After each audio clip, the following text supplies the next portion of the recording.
Okay. I am going to go through the high points of this Skylar. This is a guideline for writing summaries. And I think it's also good for reading summaries because it has good advice here about reading the passage carefully. And then it describes how to do that. So you want to find out how it's built. Everything has a structure. Everything is has an organization to it. And one of the ways into the structure is to figure out what the author's doing. What's their purpose in writing this? And it will, once you know the purpose and the structure, then everything else kind of falls in place because you don't have to criticize anything. This is just a summary.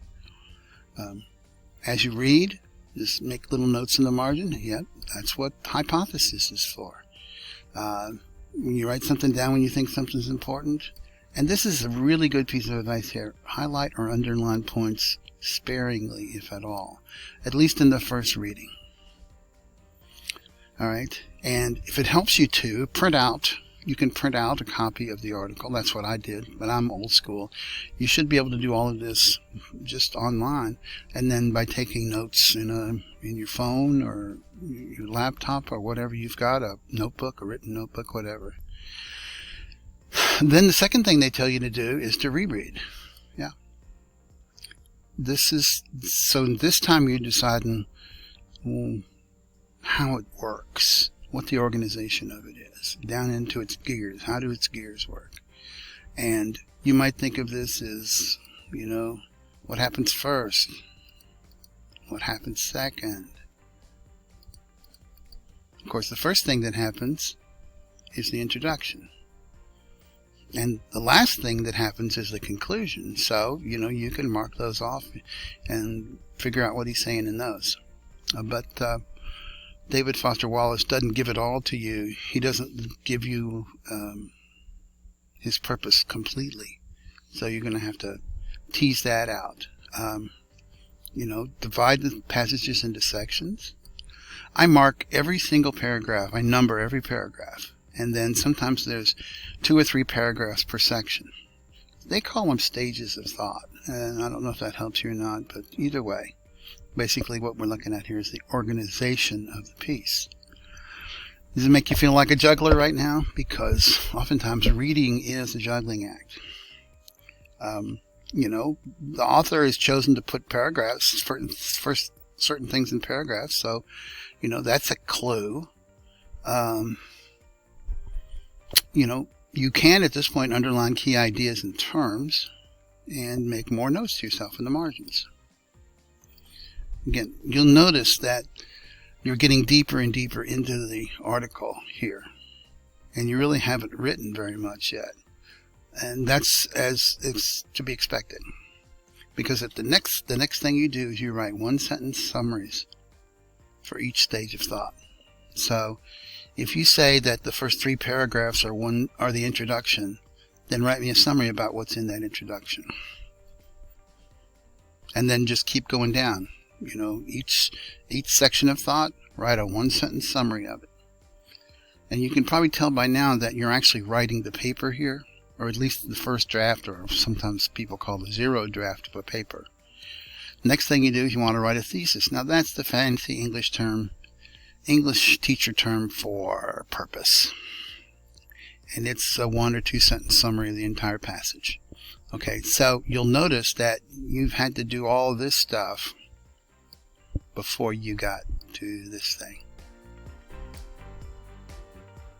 It's because you didn't really know it until you read it at least twice, taken notes, and thought about how it's put together. This is a very different kind of reading. It's called close reading. So I mentioned it a second ago. I can get my tools to work properly here. It's close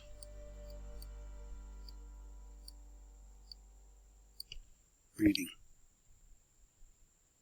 Hard to write with a mouse. Now that's everything up from here. After this, you're starting to write. So you write the thesis and the summaries of the entire passage. And this tells you how to do it.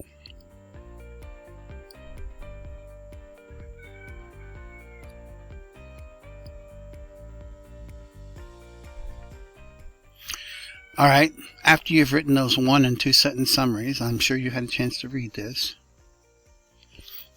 Sometimes they note right here, if you're interested in this, note in some cases a suitable thesis may already be in the original passage. So you may be able to find something that he wrote that is the thesis. Now, it's not always at the beginning of the piece. Sometimes it's near the end.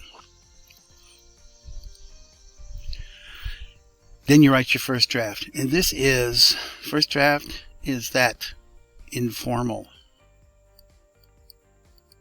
summary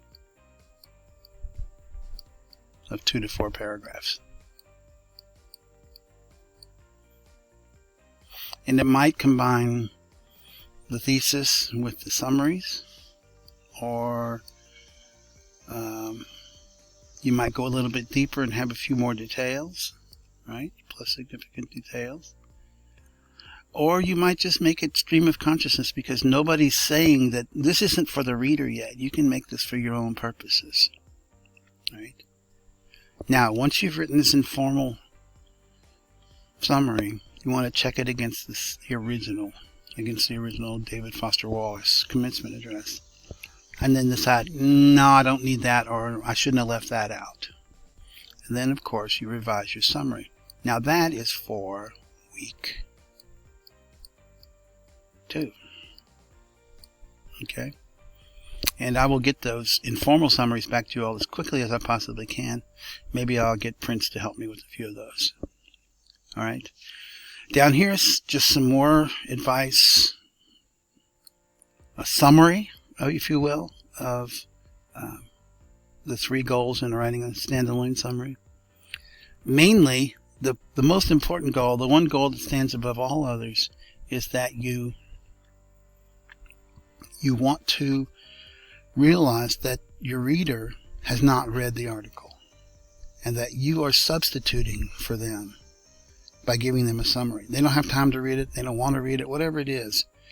Your goal is to sum it up for them so that they don't have to read it.